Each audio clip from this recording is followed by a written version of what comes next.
الحمد لله نحمده ونستعينه ونستغفره ونعوذ بالله من شرور أنفسنا ومن سيئات أعمالنا. من يهد الله فلا مضل له ومن يضلل فلا هادي له،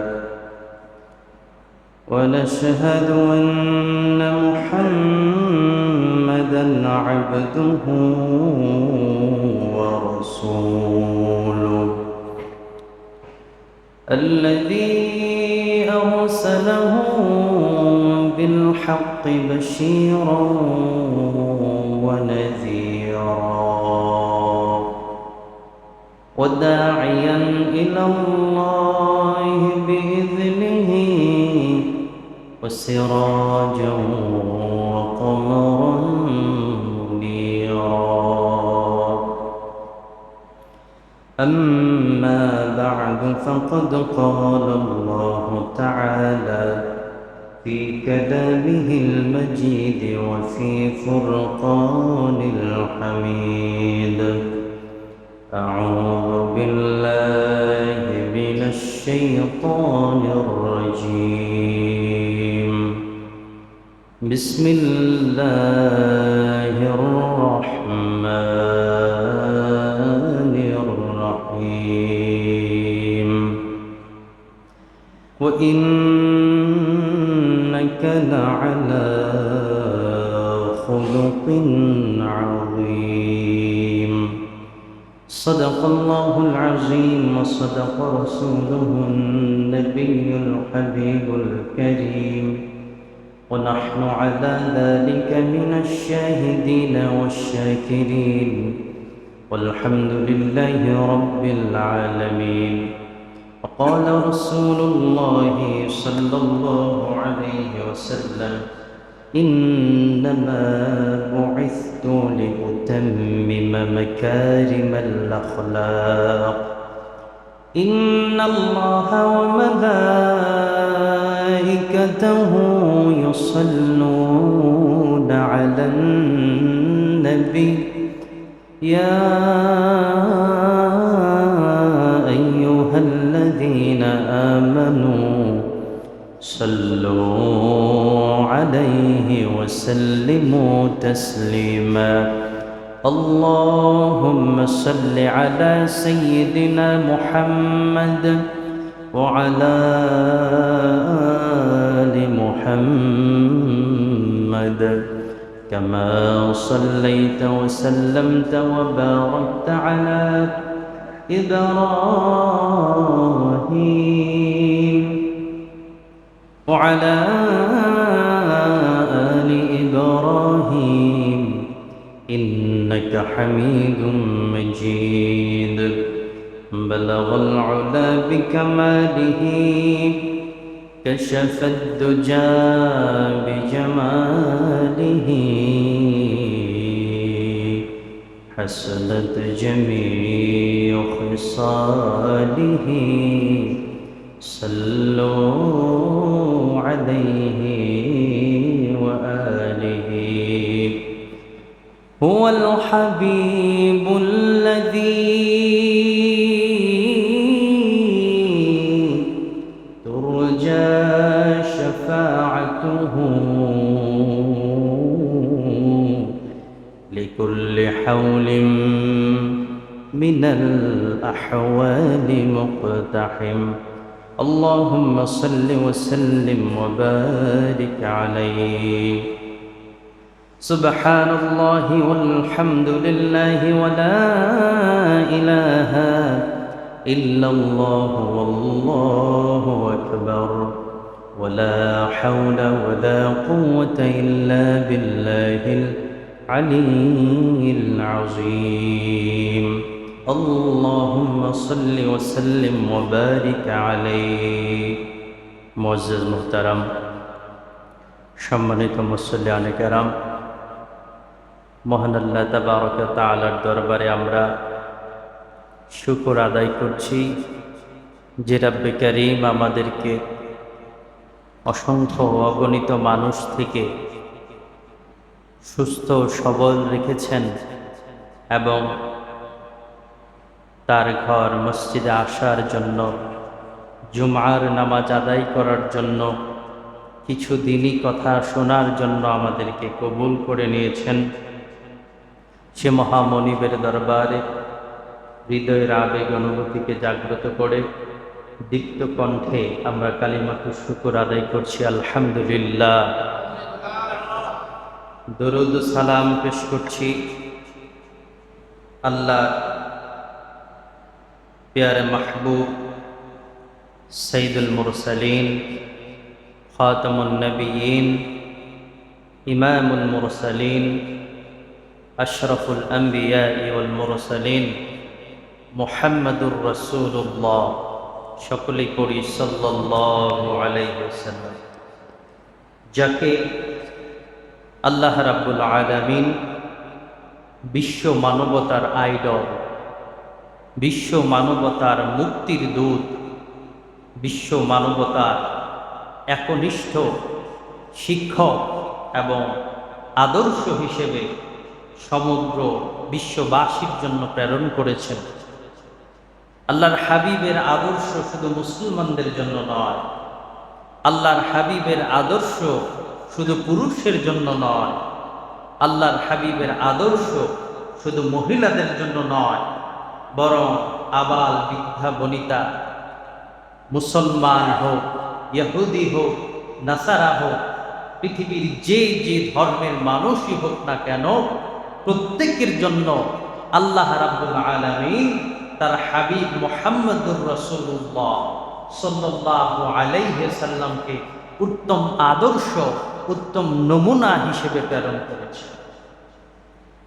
যে আদর্শ মুসলমানদের থাকার কারণে, ধারণ করার কারণে যুগের পর যুগ মুসলমানরা পৃথিবীকে শাসন করেছে, আজকে সেই আদর্শ, রাসূলের আদর্শ আমাদের মধ্যে না থাকার কারণে, রাসূলের শিক্ষা আমাদের মধ্যে না থাকার কারণে বিশ্ব মুসলিমরা আজ তাদের পথ থেকে পথ হারা হয়ে গেছে, তারা ক্ষমতা হারা হয়ে গেছে, তারা শৃঙ্খলাবিহীন হয়ে গেছে।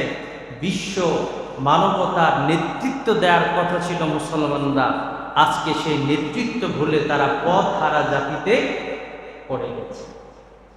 এখন আমরা যদি আবার আমাদের সুপথে ফিরে আসতে চাই, আমাদের আদর্শে ফিরে আসতে চাই, তাহলে আমাদের একটাই পথ, একটাই মত, একটাই রাস্তা, আমার রাসূলের আদর্শকে জীবনে ধারণ করতে হবে। যদি আদর্শকে ধারণ করতে পারি, গোটা বিশ্ব আবার মুসলমানদের নেতৃত্বে চলে আসবে। আর যতক্ষণ পর্যন্ত মুসলমানদের মধ্যে আদর্শ থাকবে না, ততক্ষণ পর্যন্ত মুসলমানরা আর সামনের দিকে এগোতে পারবে না। প্যারে হাজিরিন, মুসলমানরা রাসূলের আদর্শ থেকে বঞ্চিত, রাসূলের শিক্ষা থেকে বঞ্চিত, রাসূলের উপমা থেকে বঞ্চিত। রাসূল আমাদেরকে যা শিখিয়েছেন সেই আলোকে আমরা আমাদের জীবনকে অতিবাহিত করতে পারি না। রাসূল যেভাবে শিষ্টাচারে শিখিয়েছেন সেই আলোকে আমাদের জীবন পরিচালনা করতে পারি না। এই রাসূলকে আল্লাহ তাআলা বিশ্ব মানবতার আইডল করে সামাজিক জীবনে, অর্থনৈতিক জীবনে, পারিবারিক জীবনে, ব্যক্তি জীবনে আমরা কিভাবে শিষ্টাচার মেনে চলব, আদর্শ মেনে চলব, আমরা কিভাবে আমাদের আচরণকে পরিশুদ্ধ করব, এই জন্য আল্লাহ রাব্বুল আলামিন আমাদেরকে রোড ম্যাপ তৈরি করে দিলেন। কোরআন কারিমে আমরা মানুষের সাথে কিভাবে আচরণ করব সেই উপমা আল্লাহ তাআলা নিজেই শিক্ষক হয়ে বিশ্ব মানব জাতিকে শিখিয়ে দিলেন।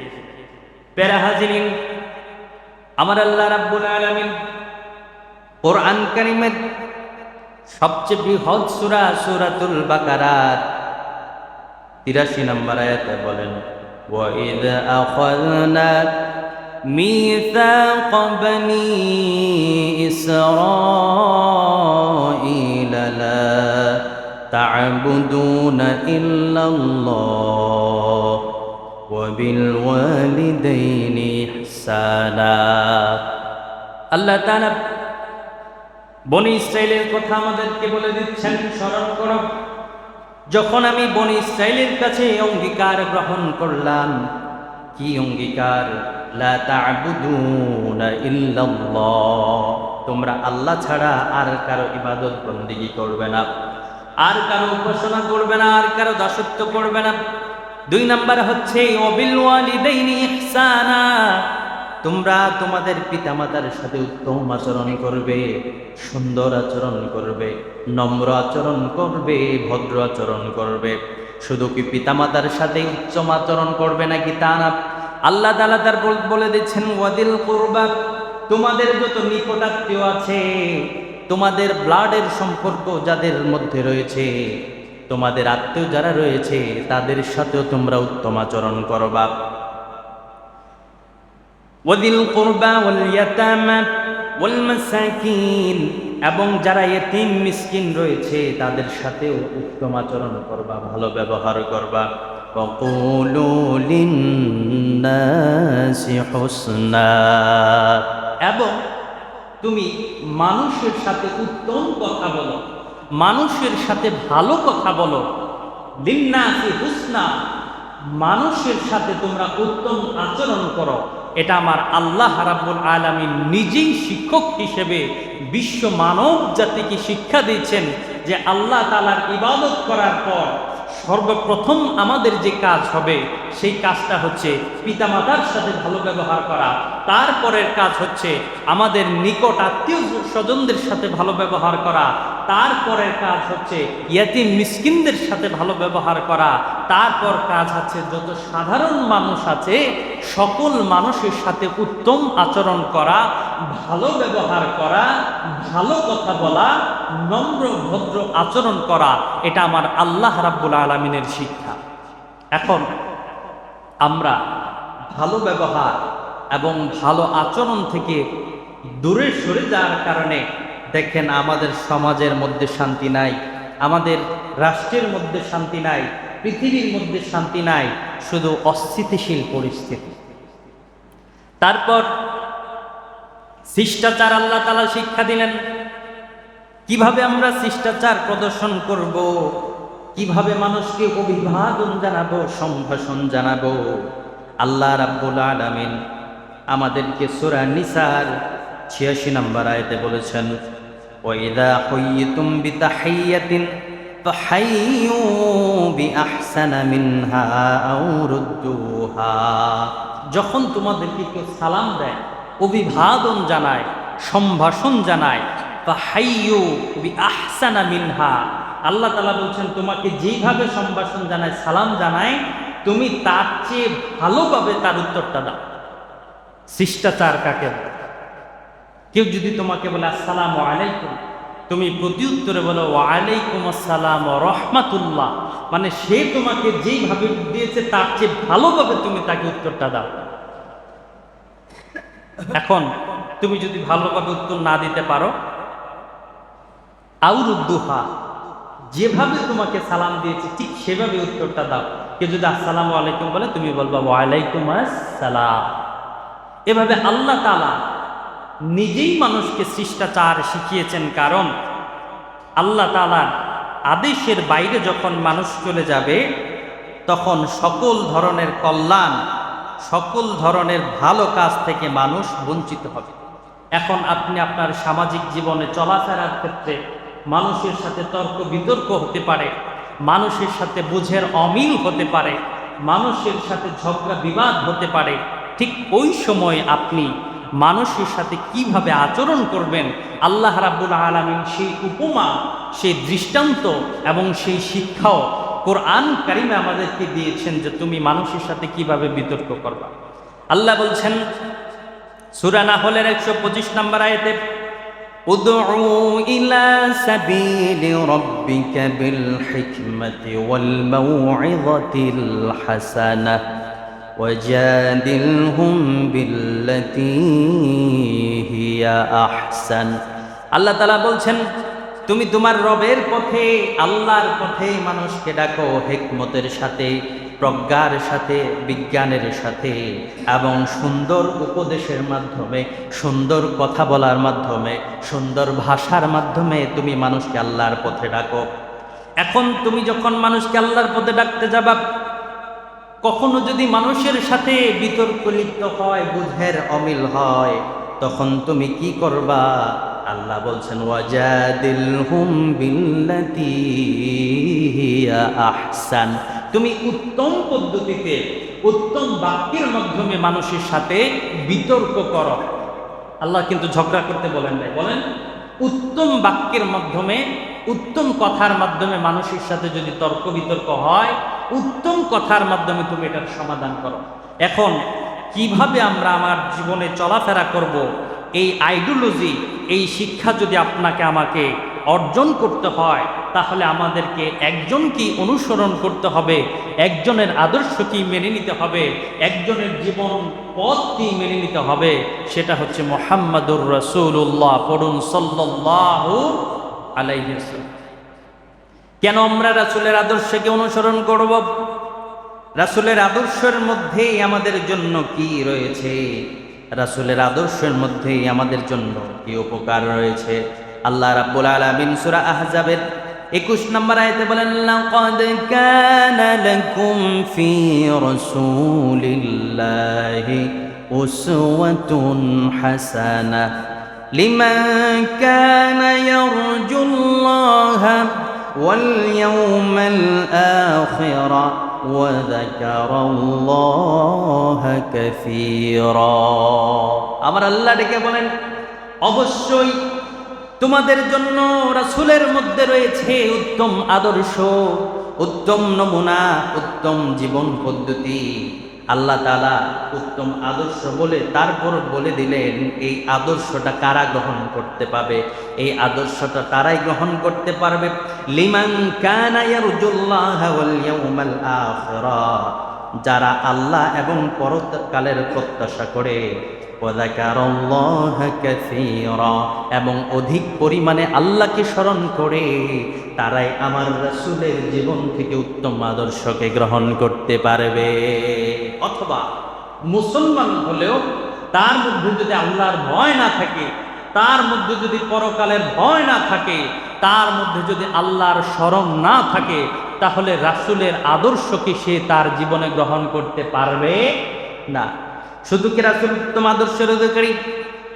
আল্লাহ তাআলা বলছেন সূরা কালামের 4 নম্বর আয়াতে, ওয়া ইন্নাকা লাআলা খুলুকিন আযীম, নিশ্চয়ই রাসূল উত্তম চরিত্রের অধিকারী, মহান চরিত্রের অধিকারী। খুলুকে আযীম, আযীম শব্দটা হচ্ছে আল্লাহর গুণবাচক নাম, আযীম শব্দটা হচ্ছে আল্লাহর সিফাতের নাম।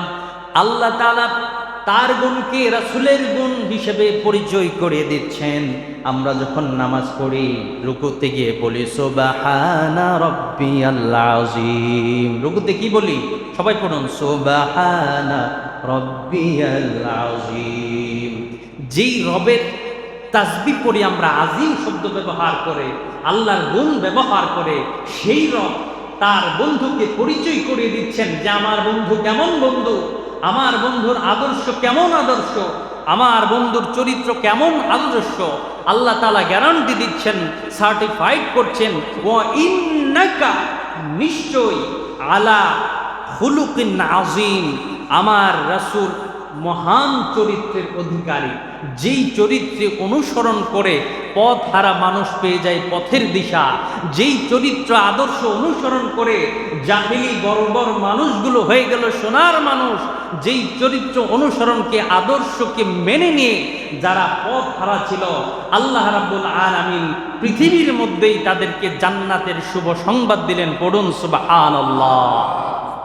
এখন সেই রাসূলের আদর্শ থেকে আমরা দূরে সরে যাওয়ার কারণেই কিন্তু আমাদের এই দুরবস্থা। একটা কথা বাস্তব, কিন্তু অত্যন্ত পরিতাপের বিষয় এই যে আমাদের মধ্যে টুপি আছে, আমাদের মধ্যে দাড়ি আছে, আমাদের মধ্যে পাঞ্জাবি আছে, জুব্বা আছে, নামাজ আছে, রোজা আছে, হজ আছে, যাকাত আছে, লেবাস আছে, কিন্তু আমাদের মধ্যে উত্তম চরিত্র নাই।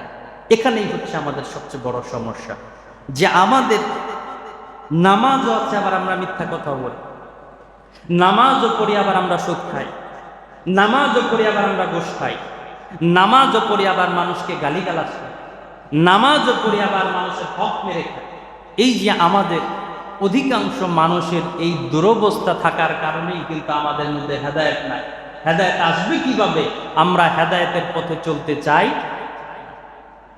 এটা অত্যন্ত বাস্তব কথা, কিন্তু আফসোসের কথা যে বাংলাদেশের মানুষের এত ওয়াজ হয়, শীতের মৌসুম আসলে দেখবেন প্রত্যেক এলাকায় প্রতিদিন কিছুদিন পর পরে ওয়াজ হতে থাকে। বাংলাদেশে প্রায় হাজার হাজার মসজিদ রয়েছে। এই মসজিদ থেকে প্রতি শুক্রবারে হাজার হাজার মানুষ ওয়াজ নসিহত শোনে, ঈদের মাঠে ওয়াজ নসিহত শোনে। মানুষ যখন মারা যায়, জানাজার আগে কিছু কথা মানুষকে বলা হয় যে এইভাবে এইভাবে চলবা। এত ওয়াজ নসিহত করার শোনার পরেও মানুষের মধ্যে পরিবর্তন নাই কেন? মানুষের চরিত্র ঠিক নাই।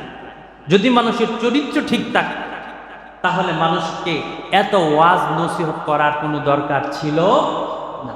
তাহলে সবার আগে আমাদের চরিত্রটাকে ঠিক করতে হবে, সবার আগে আমাদের আচরণকে সুন্দর করতে হবে, সবার আগে আমাদের শিষ্টাচারকে পরিবর্তন করতে হবে। রাসূল বলেছেন, ইন্নামা বুইসতু লিউতাম্মিমা মাকারিমাল আখলাক। মুসনাদে আহমদের হাদিস। আল্লাহর হাবিব সাল্লাল্লাহু আলাইহি সাল্লাম বলেন, আমাকে উত্তম চরিত্রের পরিপূর্ণতা দানের জন্য, মানে উত্তমের সর্বশেষ যে স্তর আছে, এরপর আর কোনো উত্তম হইতে পারে না, এই উত্তম চরিত্রের পরিপূর্ণতা দানের জন্য আল্লাহ তাআলা আমাকে প্রেরণ করেছেন, যাতে তোমাদেরকে আমি উত্তম চরিত্র শিক্ষা দিতে পারি। ইবনে মাজার হাদিস। আল্লাহর হাবিব সাল্লাল্লাহু আলাইহি সাল্লাম বলেছেন, বুইসতু মুআল্লিমান। আল্লাহ তাআলা আমাকে শিক্ষক হিসেবে, টিচার হিসেবে, উস্তাদ হিসেবে বিশ্ব মানব জাতির জন্য প্রেরণ করেছেন। আমার আদর্শকে যে শিক্ষা গ্রহণ করবে সে হবে সঠিক পথের অনুসারী, আর আমার আদর্শে যে অনুসরণ করবে না সে হবে বিপথের অনুসারী। ঠিক কিনা? প্যারা হাজিরিন, আমাদের চরিত্রকে সুন্দর করতে হবে, চরিত্রকে সংশোধন করতে হবে। শুধু লেবাস থাকলে হবে না, শুধু জুব্বা টুপি পাঞ্জাবি থাকলে হবে না, শুধু দাড়ি থাকলে হবে না। সর্বপ্রথম আমাদের চরিত্রের মধ্যে যে কলুষতাগুলো রয়েছে, যে নাপাকিগুলো রয়েছে, যে মন্দগুলো রয়েছে, সেই মন্দগুলো থেকে আমাদেরকে সরে আসতে হবে। যখন আমরা মন্দ কাজ থেকে সরে আসব তখনই আমাদের ঈমানটা পরিপূর্ণ হবে। আর যখন নামাজও পড়ব, গালিগালাজ করব, নামাজ পড়ব, সুদ খাবো, ঘুষ খাবো, অন্যের সম্পদ চুরি করব, এরকম অন্যায় অবিচারে যখন লিপ্ত হব, তার মানে বোঝা গেছে যে আমাদের ঈমানের মধ্যে ঝামেলা আছে। ঝামেলা কোথায়?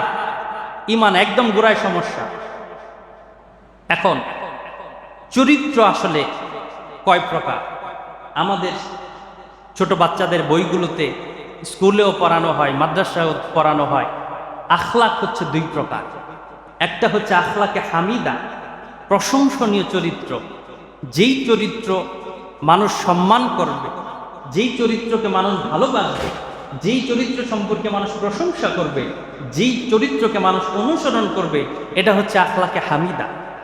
আরেকটা হচ্ছে আখলাকে জামিমা, নিকৃষ্ট চরিত্র, যেই চরিত্র মানুষ অপছন্দ করে, যেই চরিত্র মানুষ ঘৃণা করে, যেই চরিত্রকে মানুষ ধিক্কার জানায়, অভিশাপ জানায়, এটা হচ্ছে আখলাকে জামিমা। অত্যন্ত দুঃখ এবং পরিতাপের বিষয় হচ্ছে আমাদের ভারত উপমহাদেশের অধিকাংশ মানুষই এই 2 নাম্বার চরিত্রের অধিকারী হয়ে গেছে। কেন? যখন একটা সমাজের ভালোর চেয়ে খারাপের সংখ্যা বেশি হয়ে যাবে, তখন ভালোগুলো ঢেকে যাবে, খারাপটা প্রকাশ পাইতে শুরু করবে। আমাদের সমাজে যে ভালো মানুষ নাই তা না, আমাদের রাষ্ট্রে যে ভালো মানুষ নাই তা না, আমাদের সমাজ পরিচালনায় যে ভালো মানুষ নাই তা না, আমাদের আইন শৃঙ্খলা বাহিনীর মধ্যে ভালো মানুষ নাই যে তা না। অবশ্যই ভালো মানুষ আছে, কিন্তু অধিকাংশরা যখন অন্যায় অপরাধ গর্হিতর মধ্যে লিপ্ত হয়ে যাবে, তখন মানুষ ঢালাওভাবে বলতে থাকবে যে এগুলা খারাপ। সেজন্য ঢালাওভাবে আমরা গালি খাই, বাঙালিরা খারাপ। পৃথিবীর বিভিন্ন দেশে একটা দুইটা বাঙালি যখন খারাপ কাজ করে, তখন মানুষ মনে করে আরে বাঙালির চরিত্র এরকমই, ঠিক না? সেই জন্য আমাদেরকে উত্তম চরিত্রকে, উত্তম আদর্শকে, উত্তম নমুনাকে বেছে নিতে হবে। আর উত্তম নমুনার সাথে, কমন সেন্সের সাথে আমাদের আদর্শগত বিষয় জড়িত। কমন সেন্স কি?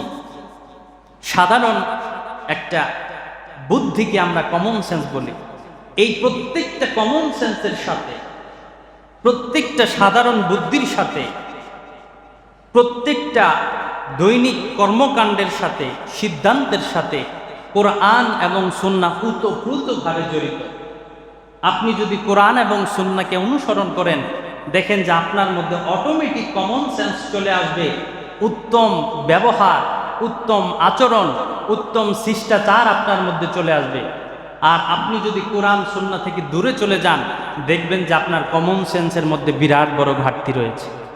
এখন আসুন আমরা মিলাই যে আমাদের দৈনন্দিন জীবনে আমাদের কিছু কমন সেন্স, তার সাথে কোরআন এবং হাদিসের কি সাদৃশ্য রয়েছে। পেরা হাজিরে আখলাক বা চরিত্র সম্পর্কে রাসূল সাল্লাল্লাহু আলাইহি সাল্লামকে যখন সাহাবীরা প্রশ্ন করলো যে আইয়ুল মুসলিম আফদল, সর্বোত্তম মুসলিমকে, আল্লাহর হাবিব সাল্লাল্লাহু আলাইহি সাল্লাম বলে দিলেন মান সালিমাল মুসলিমুনা মিন লিসানিহি ওয়া ইয়াদিহি। সবচেয়ে উত্তম মুসলিম হচ্ছে ওই ব্যক্তি যার হাত এবং জিহ্বা থেকে অপর মুসলমান নিরাপদ, সে হচ্ছে সবচেয়ে উত্তম মুসলিম। এখন আপনার আমার জীবন চরিত্রের সাথে মিলাইতে হবে যে আমরা কয় নাম্বার মুসলমান। আমরা কি শুধু নামে মুসলমান, নাকি আমরা কাজে কর্মে মুসলমান? কিছু কমন সেন্স এ সম্পর্কে আজকে আলোচনা করব, যেই ছোটোখাটো বিষয়, কিন্তু এগুলা আমাদের মেনে চলা খুব জরুরি। এগুলো যদি আমরা মেনে না চলি, মানুষ আমাদেরকে বেয়াদব বলবে, অসভ্য বলবে, আর বলবে যে লোকটার কোনো কমন সেন্স নাই। এক নম্বরে যদি বলি মসজিদ সম্পর্কে, মাদ্রাসা সম্পর্কে, ধর্মীয় প্রতিষ্ঠান সম্পর্কে, মসজিদ মাদ্রাসার কমন সেন্স হচ্ছে আপনি মসজিদের ভিতরে, মাদ্রাসার ভিতরে, ধর্মীয় কোনো প্রতিষ্ঠানে বা ধর্মীয় কোনো উপাসনালয়ে, ধর্মীয় কোনো মজলিসে উচ্চ স্বরে চিল্লাপাল্লা করে কথা বলতে পারবেন। এটা কি কমন সেন্স? শুধু কমন সেন্স নাই, এটা রাসূলের আদর্শ। রাসূলের সামনে কোনো সাহাবী যেন উচ্চ স্বরে কথা বলতে না পারে, সেই জন্য আল্লাহ তাআলা কোরআনের আয়াত নাজিল করে দিলেন। তখন থেকে সাহাবীরা ভীত সন্ত্রস্ত হয়ে গেল। আর মুফাসসিরিনে কেরামগণ ফতোয়া দিলেন যে সাহাবীরা যেন রাসূলের উপর তার কথাকে, আওয়াজকে উঁচু করতে না পারে। শুধু রাসূলের ক্ষেত্রে নয়, রাসূলের উত্তরাধিকারী ওয়ারিস যারা আছে, ওয়ারাসাতুল আম্বিয়া যারা আছে, উলামায়ে কেরাম যারা আছে, আলেম উলামা যারা আছে, শিক্ষক যারা আছে, উস্তাদ যারা আছে, তাদের সামনেও উঁচু গলায় কথা বলা যাবে না। অনেকে দেখা যায় মসজিদে আসে চিল্লাপাল্লা করে, অনেকে দেখা যায় মাদ্রাসায় গিয়ে চিল্লাপাল্লা করে। এরকম উশৃঙ্খল আচরণ করা যাবে না। হ্যাঁ, মসজিদে কিছু সমস্যা থাকতে পারে, মাদ্রাসায় কিছু সমস্যা থাকতে পারে, এগুলা মোকাবেলার জন্য আল্লাহ তাআলা কি বলেছেন? আল্লাহ তাআলা বলছেন উদউ ইলা সাবিলি রাব্বিকা বিল হিকমাতি ওয়াল মাউইযাতিল হাসান। মাউইযাতুল হাসান করতে হবে আমাদেরকে, বিতর্ক করতে হবে উত্তম পদ্ধতিতে। যখনই কোনো সমস্যা, ঊর্ধ্বতন কর্তৃপক্ষকে জানাতে হবে, আর বিচারের আওতাধীন করতে হবে। মাদ্রাসার শিক্ষক যদি অন্যায় করে, সেই বিচারের আওতাধীন হবে। মসজিদের ইমাম যদি অন্যায় করে, সেই বিচারের আওতাধীন হবে। কিন্তু পাবলিক ভায়োলেন্স করার কোনো সুযোগ নাই। কথা কি আপনারা বুঝতেছেন? শুধু বুঝলেই হবে না, আমল করতে হবে। আর যেই বুঝে আমল না করে, তাহলে এই বুঝার ন্যূনতম কোনো প্রয়োজন নাই। এই আমল দ্বারা আপনি আপনার জীবনকে, চরিত্রকে সংশোধন করতে পারবে না। 2 নাম্বার, মসজিদে প্রবেশ করলে আমরা অজু করতে যাই। অজুর ক্ষেত্রে আমাদের কিছু কমন সেন্স আছে। অজুখানায় গিয়ে উঁচু স্বরে কথা বলা যাবে না, যেই আওয়াজটা মসজিদে এসে নামাজিদের সমস্যা হয়। আবার মসজিদে যদি কোনো মানুষ সুন্নত পড়ে, আপনি তার পাশে এক সাইডে বসে উচ্চস্বরে কথা বলতে পারবেন না, যেন নামাজি ব্যক্তির কোনো সমস্যা হয়। আবার কোনো মানুষ যদি নামাজ পড়ে, তার পাশে গিয়ে আপনি জোরে জোরে কোরআন পড়তে পারবেন না, যেন নামাজি মানুষের ডিস্টার্ব হয়। এটা হচ্ছে কমন সেন্স। অজুর ক্ষেত্রে কমন সেন্স হচ্ছে, আপনি অজু করতে গিয়ে অতিরিক্ত পানি ব্যবহার করবেন না। আগে যখন এত মোটর ছিল না, এত অজুখানা ছিল না, তখন দেখতাম মুরব্বীরা টিউবওয়েল থেকে এক বদনা পানি নিয়ে এটা দিয়ে অজু করত। আর আপনি এখন চিন্তা করেন, অজুখানায় গিয়ে আপনি কয় বালতি পানি খরচ করেন, মিলান। আগে অজু করতে কয় বদনা পানি লাগতো? এক বদনা, সর্বোচ্চ 2 বদনা। এখন আপনি আপনার সাথে মিলান, অজু করতে গিয়ে আপনি কয় বালতি পানি খরচ করেন। Common sense. পানি অপচয় করা যাবে না, কারণ অপচয়কারী শয়তানের ভাই। কার ভাই? আপনি নামাজ পড়তে আসছেন, ভালো কাজ করতে আসছেন, তার মধ্যে এমন একটা কাজ করলেন, 1 নাম্বার হচ্ছে অপচয়কর হারাম, 2 নাম্বার হচ্ছে অপচয়কারী শয়তানের ভাই। আপনি ট্যাপ ছেড়ে দিয়ে গল্প করতেছেন, ট্যাপ ছেড়ে দিয়ে মিসওয়াক করতেছেন, আবার ট্যাপ মানে ফুল প্রেসারে ছেড়ে দিয়ে আপনি মাথা মাসে করতেছেন। মাথা মাসে করতে করতে আপনার এক পানির অবস্থা শেষ। তাহলে এই বিষয়গুলোকে আমাদের খুব গুরুত্ব সহকারে মনে রাখতে হবে। তারপর বলি, যখন মসজিদে আপনি চলে আসলেন, মসজিদে এসে কমন সেন্স হচ্ছে আপনি শুরুতেই আপনার মোবাইলটাকে অফ করে রাখেন অথবা সাইলেন্ট করে রাখেন। এটা একটা কমন সেন্স। কেন? আপনার মোবাইলে যখন উচ্চ শব্দে কল আসতে থাকবে, তখন এর দ্বারা অন্যের ক্ষতি হবে। এখন যদি ইমামের ক্ষতি হয়, বুঝেন, সবার নামাজ কি আর থাকবে? ইমামের ভুল মানে কার ভুল? সবার ভুল। এখন আমাদের কমন সেন্স কি? 1 নম্বর কমন সেন্স হচ্ছে মোবাইলটাকে সাইলেন্ট করা অথবা অফ করা। 2 নাম্বার হচ্ছে, আপনার মোবাইলে যদি কল এসে যায়, তখন কি আপনি নামাজ পড়তেই থাকবেন নাকি কলটাকে কাটতে পারবেন? অবশ্যই আপনি আপনার কলটাকে কেটে দিতে পারবেন। কেন? মোবাইল এবং নামাজ সম্পর্কে মাসআলা হচ্ছে, যেহেতু মোবাইলের রিং বারবার বাজলে নামাজিদের ক্ষতি হয়ে যাবে, সেই জন্য আপনি পকেটে হাত দিয়ে আপনার মোবাইলের কোনো একটি বাটনের মধ্যে ক্লিক করলেই আপনার কলটা অফ হয়ে যাবে। অথবা আপনার যদি বাটন মোবাইল হয়, পকেটে হাত দিয়ে আপনি তো বুঝতে পারবেন কোনটা কোন বাটন, একটা ক্লিক করে আপনার মোবাইলটাকে বন্ধ করে দেবেন। এটা হচ্ছে মাসআলা।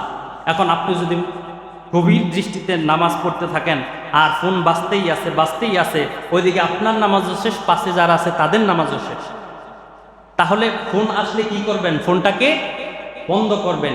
আবার এরকম করা যাবে না, মনে করেন ফোন আসছে, আপনি মোবাইলটা হাতে নিছেন, হ্যাঁ, কে ফোন দিছে দেখলেন, কাটলেন, তারপরে রাখলেন, এরকম কিন্তু করা যাবে না।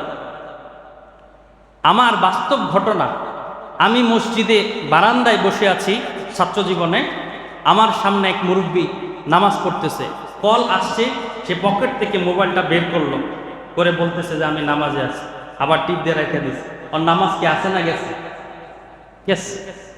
এটা কিন্তু আমরা জানি না। আপনি সর্বোচ্চ যেই ব্যবহারটা করতে পারেন সেটা হচ্ছে আপনার কলটাকে আপনি কেটে দিতে পারেন। এখন কল দেওয়ার ক্ষেত্রে কিছু কমন সেন্স আছে। আপনি একটা মানুষকে যখন তখন কল দিতে পারবেন না। আপনি যখন কাউকে কল দিবেন, যেহেতু আপনারা শহরে থাকেন, গ্রামে যখন কল দিবেন তখন চিন্তা করবেন এটা নামাজের সময় কিনা। 2, গ্রামে যখন কল দিবেন আপনার এখানে বাজে 10টা, গ্রামে কিন্তু 8টা বাজতেই সব দোকানপাট বন্ধ, খাওয়া দাওয়া শেষ, ঘুমার জন্য প্রস্তুতি। এখন আপনি শহরে দেখে মনে করেছেন যে আমার 10টা, এর তো 8টা বাজেই কিন্তু রাত শেষ। অধিক রাতে মানুষকে বারবার কল দেওয়া যাবে না। সর্বোচ্চ আপনি 1 থেকে 2 বার কল দিতে পারবেন। খুব বেশি প্রয়োজন হলে আপনি বারবার কল দিবেন, কিন্তু সাধারণ কাজে আপনি মানুষকে 2 বার বা 3 বারের বেশি কল দিয়েন না। এটাও একটা কমন সেন্স। এবং অধিক রাতে, মনে করেন রাত 12টা 1টার দিকে অপ্রয়োজনে কল দেওয়া যাবে না। এই বিষয়গুলো কিন্তু আমাদের মনে রাখতে হবে, এবং এটা আমাদের শিষ্টাচারেরও একটা অংশ, আমাদের আদব কায়দারও একটা অংশ। আর মানুষ যাতে আমার আচরণে কষ্ট না পায়, যেহেতু রাসূল বলেছেন যার হাত এবং জিহ্বা থেকে অপর মানুষ নিরাপদ সে হচ্ছে প্রকৃত মুসলমান, আর যার হাত থেকে অপর মানুষ নিরাপদ না সে কি প্রকৃত মুসলমান? কখনোই না। প্যারা হাজিরিন, এই বিষয়গুলোকে আপনার আমার খেয়াল করতে হবে। হয়তো আপনি মনে করতেছেন এটা আপনার কাছে সাধারণ বিষয়, এটা অন্য কারো ক্ষতির কারণ হতে পারে। যখনই অন্য কারো ক্ষতির কারণ হবে, এটা কিন্তু অন্যায় হিসেবে বিবেচিত হবে। আর আপনার জীবনের এক ফুটা কাজও কিন্তু লিস্টের বাইরে থাকবে না। আল্লাহ তাআলা বলছেন, ফামাই ইয়ামাল মিসকালা যাররাতিন খায়রান ইয়ারা ওয়া মান ইয়ামাল মিসকালা যাররাতিন শাররান ইয়ারা। তোমার জীবনের অণু, একদম ক্ষুদ্র থেকে ক্ষুদ্র, ধরেন বালুর কণা, অনেক ছোট না? এখন যারা বিজ্ঞান পড়েছেন, মাইক্রোস্কোপ দিয়ে যদি আপনি দেখেন, মাইক্রোস্কোপ দিয়ে যদি দেখেন, বালুর মধ্যে আরো শত শত কণা কিন্তু আছে। একদম ক্ষুদ্র থেকে ক্ষুদ্র অংশ আপনার ভালো কাজ যেটা আছে, এটাও কিন্তু আপনার আমলনামায় লেখা হচ্ছে। আবার একদম ক্ষুদ্র থেকে ক্ষুদ্র খারাপ কাজ যেটা আছে, সেটাও কিন্তু আপনার আমলনামায় দেখা হয়ে যাচ্ছে। আপনার কাছে এটা সঠিক মনে হতে পারে, অন্য কারো কাছে যদি কষ্টের কারণ হয়, এর দ্বারা কিন্তু আপনি গুনাহগার হবেন, এর শাস্তি কিন্তু আপনাকে পেতে হবে। মসজিদের আরেকটা কমন সেন্সের কথা বলি, সেটা হচ্ছে আপনি যখন মসজিদে প্রবেশ করবেন, অনেক মানুষের জুতা বারান্দায় সাজানো থাকে। আপনি কিন্তু কারো জুতা উপরে পা দিয়ে আরেকজনের জুতাটা ময়লা করে আসতে পারবেন। এটা কি কেউ খেয়াল করছেন? এটা কি সাধারণভাবে আমরা চিন্তা করি? এখন মনে করেন যে একটা নতুন জুতা পরে মসজিদে আসছে, বারান্দায় রেখে আসছে, আপনারা সবাই মিল্লা ওটার উপর দিয়ে পা দিয়ে পারছেন, প্যাক কাদা যা আছে সব ভরাই দিচ্ছেন। এখন এই লোকটা যখন বের হবে, এখান থেকে কোনো আত্মীয়র বাসায় যাবে, কোথাও বেড়াতে যাবে, সে কি আপনার প্রতি খুব খুশি হয়ে যাবে? আপনার জন্য মন করে দোয়া করবে, বাহ আমার জুতাটা খুব পালিশ করে গেছে, খুশি হইব? আপনার জন্য সে বিরক্ত হবে এবং মন থেকে বদদোয়া দেবে যে বেয়াদব, ফাজিল একটা, নালে কোনো ভালো মানুষের জুতো এভাবে কেউ পারায়? এটাও কিন্তু একটা কমন সেন্স। আপনি ভালো কাজে যাবেন, এখানে আপনার সূক্ষ্ম থেকে সূক্ষ্ম বিষয়, সেই জন্যই বলা হয়েছে কমন সেন্স, সাধারণ বুদ্ধিভিত্তিক যে কাজগুলো, এটা আমরা অনেক সময় খেয়াল করি না, কিন্তু আমলনামায় কি এটা বাইরে? আপনার সেকেন্ডে সেকেন্ডে, প্রত্যেক মিনিটে মিনিটের কাজ কিন্তু আল্লাহ তাআলা রেকর্ড করে নিচ্ছে। প্যারা হাজিরিন, এখন কথা বললে তো অনেক কমন সেন্সের কথা বলা যায়, এত বলে শেষ করা যাবে না। কিছু কিছু বলি। যানবাহনে চলার ক্ষেত্রে কিছু কমন সেন্স আছে। আমরা যখন পাবলিক ট্রান্সপোর্টে বসি, বাসে হোক, ট্রেনে হোক, ইভেন বিমানে হোক, আপনি এমনভাবে বসতে পারবেন না যাতে আপনার পাশের মানুষের ক্ষতি হয়, 1 নাম্বার। 2 নাম্বার হচ্ছে, বাসে বসে, ট্রেনে বসে অনেক সময় আমরা অবসর থাকি, সেই জন্য মোবাইলটা বের করে যখন যা ইচ্ছা দেখতেই থাকি, ভিডিও দেখতে থাকি, নাটক দেখতে থাকি, নিউজ দেখি, এটা দেখি, ওটা দেখি। এটার কমন সেন্স হচ্ছে, আপনি উচ্চ শব্দে কোনো ভিডিও প্লে করতে পারবেন না, কারণ বাসে যে থাকে আপনার পাশে, সেই বুঝতেছে সে কত বিরক্ত হচ্ছে। আপনি মনে করছেন দেশের গুরুত্বপূর্ণ খবর আমার নেওয়া তো খুব জরুরি, আমি তো একজন সচেতন নাগরিক। আপনি ভিডিও অন করে খবর দেখতেছেন ফুল সাউন্ডে, আর পাশে 8-10 জন বিরক্ত হচ্ছে। এটা কখনোই করা যাবে না। আবার অনেকে মন ইচ্ছামত গান বাজাইতে থাকে জোরে জোরে, সে তো গান পছন্দ করে, সে বাজাতে পারে, কিন্তু আপনার গান যেন অন্যের ক্ষতি না হয়। ইভেন কোরআন তেলাওয়াত আপনি উচ্চ স্বরে বাজাতে পারবেন না, যেটা অন্যের ক্ষতি হয়। কোরআন কি ভালো জিনিস না খারাপ জিনিস? ভালো জিনিস। এটাকে আপনি মিস ইউজ করতে পারবেন না, এটার ব্যবহারকে এমন ব্যবহার করতে পারবেন না যে আপনার কোরআন তেলাওয়াতের শব্দ দ্বারা অন্য মানুষ কষ্ট পাবে। ইসলাম আপনাকে সেই স্বাধীনতা দেন নাই। 3 নাম্বার হচ্ছে, বাসে যখন আপনার কোনো কল আসবে, উচ্চ স্বরে আপনি কথা বলতে পারবেন না। লোকাল বাসে তো মানুষ মানে যে যার মতো ব্যবহার করে। এসি বাসগুলোতে আপনি একটু উচ্চ স্বরে কথা বলতে পুরা বাস কিন্তু এটা আওয়াজ ছড়ে যায়। আবার অনেক সময় আপনি আপনার ঘরে যেভাবে কথা বলেন, পাবলিক প্লেসে এরকম ভাবে কথা বলেন, এটা খুবই শিষ্টাচার বহির্ভূত একটা কাজ। আপনি আপনার ভাইয়ের সাথে কথা বলতেছেন বা পরিবারের কারোর সাথে কথা বলতেছেন, রাগারাগি করতেছেন, এটা করতেছেন, ওইটা করতেছেন, গালিগালাজ করতেছেন, কি রে ভাই, আপনার কি কমন সেন্স নাই? আপনি তো চিল্লাপাল্লা করে বাসে কথা বলতে পারেন না। আপনি আপনার ভাইরে যে বাসায় গালি দেন, এটা তো সবার সামনে দিতে পারবেন না। আমি বহু বাসে দেখছি যে এইসব কথা বলা নিয়ে পাশের লোকদের সাথে ঝগড়াঝাটি হয়েছে। মানে সে যে চিল্লা পাল্লা কথা বলতেছে, আরেকজন যে বলছে ভাই আপনি আসতে বলেন, কি আপনার সমস্যা কি, আমি কথা বলতেছি, আপনার সমস্যা কোথায়? তার পাওয়ারই অন্যরকম। সে বুঝতেছে না আমার দ্বারা যে অপর মানুষের ক্ষতি হচ্ছে, সে বুঝতেছে না আমি যে অপর মানুষকে কষ্ট দিচ্ছি এটা যে একটা গুনাহ, সে কিন্তু বুঝতেছে না। এটা একটা কমন সেন্স। আরেকটা কমন সেন্স হচ্ছে, বাসে যখন আপনি উঠবেন, উঠার আগে যারা নামবে তাদেরকে প্রায়োরিটি দেন। বাসে লেখা থাকে আগে নামতে দিন, পরে উঠুন। কারণ যদি যারা নামবে তারা নামার আগে যদি আপনি হুড়াহুড়ি করে ওঠেন, তারাও নামতে পারবে না, আপনিও ঠিক মতো উঠতে পারবেন না। এবং এই সমস্যাটা এত বিরাট একটা সমস্যা, আপনি চিন্তাও করতে পারবেন না যে বিমানের মধ্যে মানুষ নামার জন্য তাড়াহুড়া করে ধাক্কাধাক্কি করে। আশ্চর্য ব্যাপার, বিমানে। কারণ ওই যে বাসে, ট্রাকে, ট্রেনে এসব লাফালাফি ধাক্কাধাক্কি করে অভ্যাস, সে যখন বিমানে যাবে ঠিক একই আচরণ সে করতে থাকবে। আমি তো অবাক। এবং বিমানে উচ্চ শব্দে কথা, চিল্লা চাল্লা, মনে হয় যে এটা তার মামুর বাড়ি। এটা কিন্তু কমন সেন্স ভাই। এটা শুধু কমন সেন্স না, বরং এই আচরণ দ্বারা যদি আপনার পাশের মানুষের কষ্ট পায়, আপনার আমল নামায় যে গুনাহ লেখা হচ্ছে, এটা তো আপনি বুঝতেছেন না।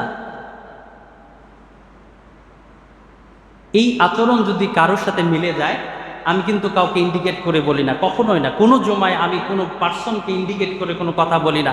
এখন সামগ্রিকভাবে যদি এই কথাগুলো আমাদের সাথে মিলে যায়, তাহলে এই আচরণ থেকে আমাদেরকে বের হয়ে আসতে হবে। এখন টয়লেট ব্যবহারের ক্ষেত্রে কিছু কমন সেন্স আছে। আপনি যখন টয়লেট ব্যবহার করতে যাবেন, আপনার বাসা হোক, কিংবা কোনো বন্ধুর বাসা হোক, কিংবা কোনো অফিস হোক, কোনো হসপিটাল হোক, কোনো শিক্ষা প্রতিষ্ঠানের টয়লেট হোক, আপনি যখন টয়লেট শেষ করবেন, তখন আপনার দায়িত্ব হচ্ছে আপনি টয়লেটটাকে পরিষ্কার করে আসা। Common sense. এটা যদি হাই কমোড হয়, ফ্লাশ করে আসা। লো কমোড যদি হয়, এটাতে যদি ময়লা লেগে থাকে, অধিক পরিমাণে পানি খরচ করে ময়লাটা পরিষ্কার করে আসা, এটা আপনার ওয়ান কাইন্ড অফ দায়িত্ব, এটা আপনার কর্তব্য, আপনার ডিউটি। কেন? আপনি যদি টয়লেট ব্যবহার করে এটাকে নোংরা করে যান, অপরজন যখন এই টয়লেটে প্রবেশ করবে তার কাছে কি ভালো লাগবে? চরমভাবে বিরক্ত হবে, চরমভাবে সে আপনার উপর ক্ষিপ্ত হবে, মনে মনে গালিগালাজও দিতে পারে। টয়লেট, প্রস্রাবখানা এগুলো সবসময় পরিষ্কার রাখতে হয়। কেন? কারণ এখান থেকে যে গ্যাসগুলো বের হয়, এটা মানব দেহের জন্য খুব ক্ষতিকর, ভেরি হার্মফুল। এটা যখন আপনার নিঃশ্বাসের সাথে ভিতরে যাবে, আপনার পেটে সমস্যা হতে পারে, আপনার ভিতরে সমস্যা হতে পারে, ইভেন আপনার শরীরে অতিরিক্ত ব্রণ তৈরি হতে পারে, আপনার চেহারায়, মাথায়, বিভিন্ন স্থানে। সেই জন্য আপনি যখন টয়লেট ব্যবহার করবেন, কমন সেন্স হচ্ছে আপনি টয়লেটটাকে পরিষ্কার করে তারপর বের হবেন। এটা যে কোনো টয়লেট হতে পারে, আপনার বাসা হতে পারে, আপনার অফিস হতে পারে, এনিথিং, যেটাই হোক, আপনি এটাকে পরিষ্কার রাখা, এটা আপনার কিসের মধ্যে পড়ে? কমন সেন্সের মধ্যে পড়ে। আর যদি পরিষ্কার না করে অন্যের জন্য রেখে যান, সওয়াব হবে আপনার? সওয়াব না হলে কি হবে? গুনাহ হবে। পেরা হাজিরে, এই বিষয়গুলিকে আমাদের খুব গুরুত্বের সাথে লক্ষ্য রাখতে হবে। সময় শেষ, খুব বেশি বলার সুযোগ নাই। একটা খুব প্রয়োজনীয় কমন সেন্সের কথা বলি।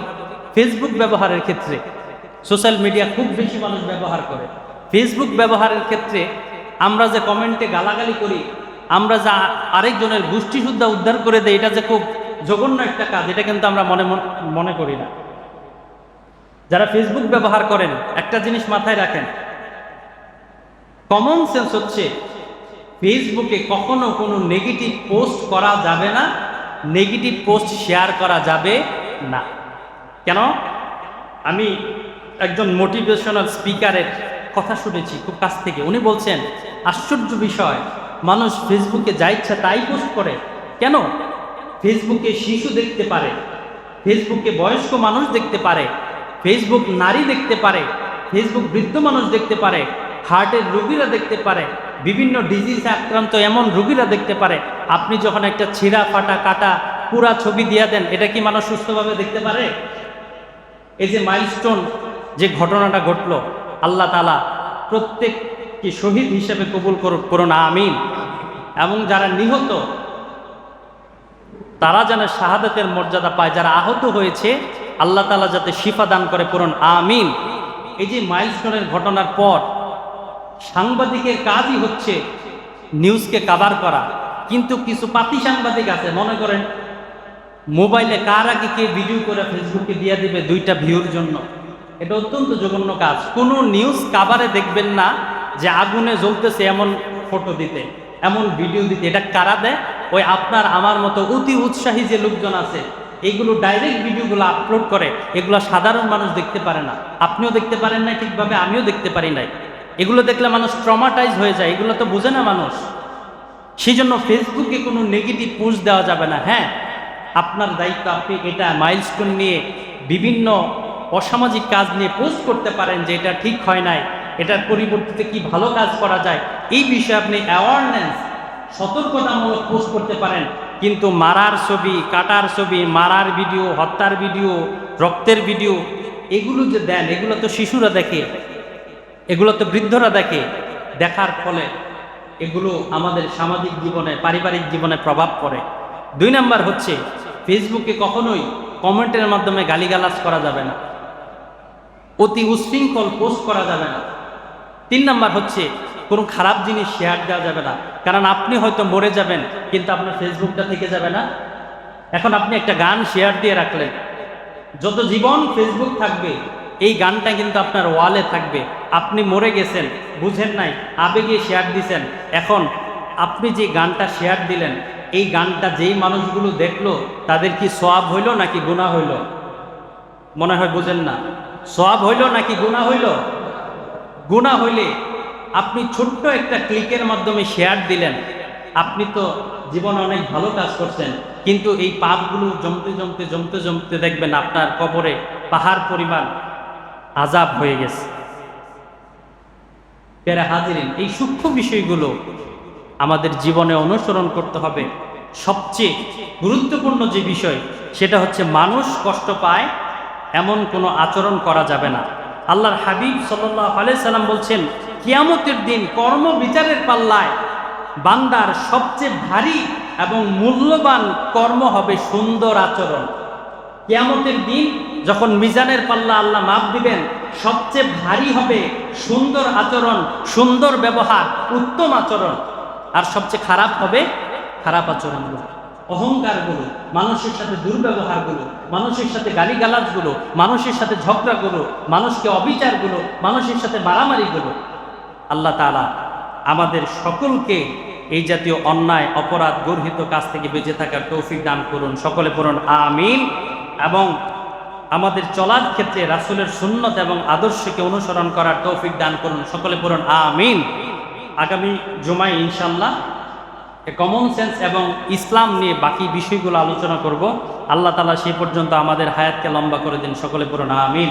ওয়া আখিরু দাওয়ানা আনিল হামদুলিল্লাহি রাব্বিল আলামিন।